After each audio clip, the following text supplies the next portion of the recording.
This is my favorite time of year to kind of get out and mosey around local nurseries and see what they have on sale.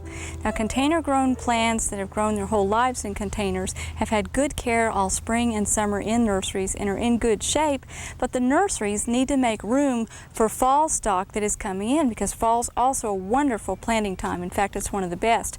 So you can find some bargains in the nursery right now, plants that are on sale, and you may want to plant them immediately out in your garden.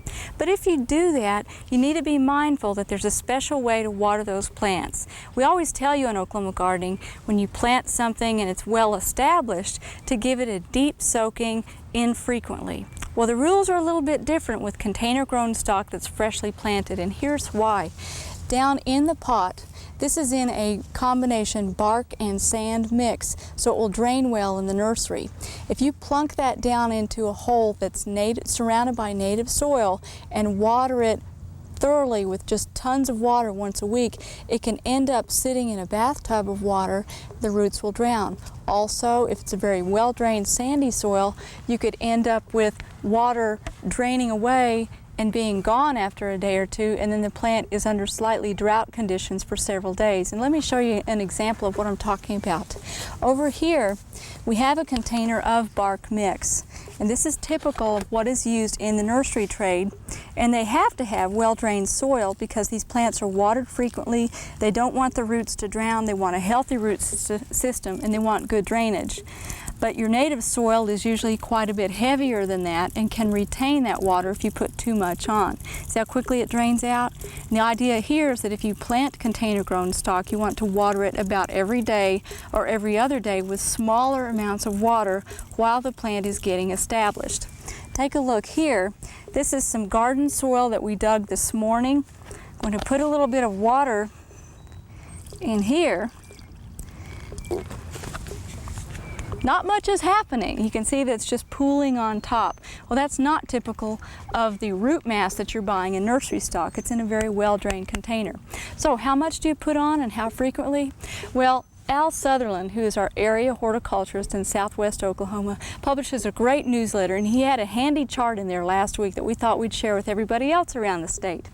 Al recommends that for a 1-gallon nursery container plant that you've just put out in the garden, you need to water it every day or every other day with about 1.5 quarts of water. That doesn't sound like very much, but remember, it drains through quickly. You don't want the plant to be standing in water, and you want to put it on frequently. So 1.5 quarts to a 1-gallon container. If you've bought a tree or a shrub that's in a 3-gallon container, you want to put on a full gallon of water about every day or every other day, depending on your surrounding soil type.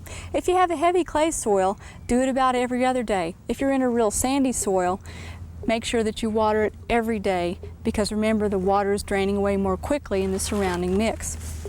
Last of all, if you have a 5-gallon container, you want to put on about 1.5 gallons of water every day or every other day to get those plants to survive.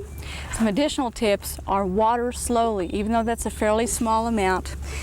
Take an old milk jug and just put about 2 holes in the bottom.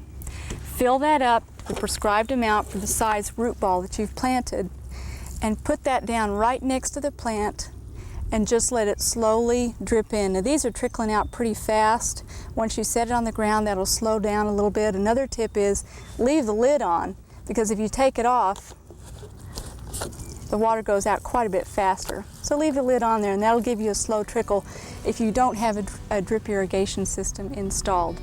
Well, good luck in finding some good bargains out in the nursery area this time of year. Make sure that you plant them according to recommendations, either in sun or full shade, mulch them, but certainly water them at the right time and with the right amount.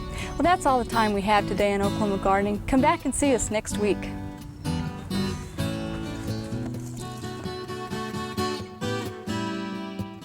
We hope you enjoyed this video. It's part of our OK Gardening Classics YouTube channel. You can also find more recent videos on our Oklahoma Gardening YouTube channel. And join us on social media for great gardening tips, photos, and discussion.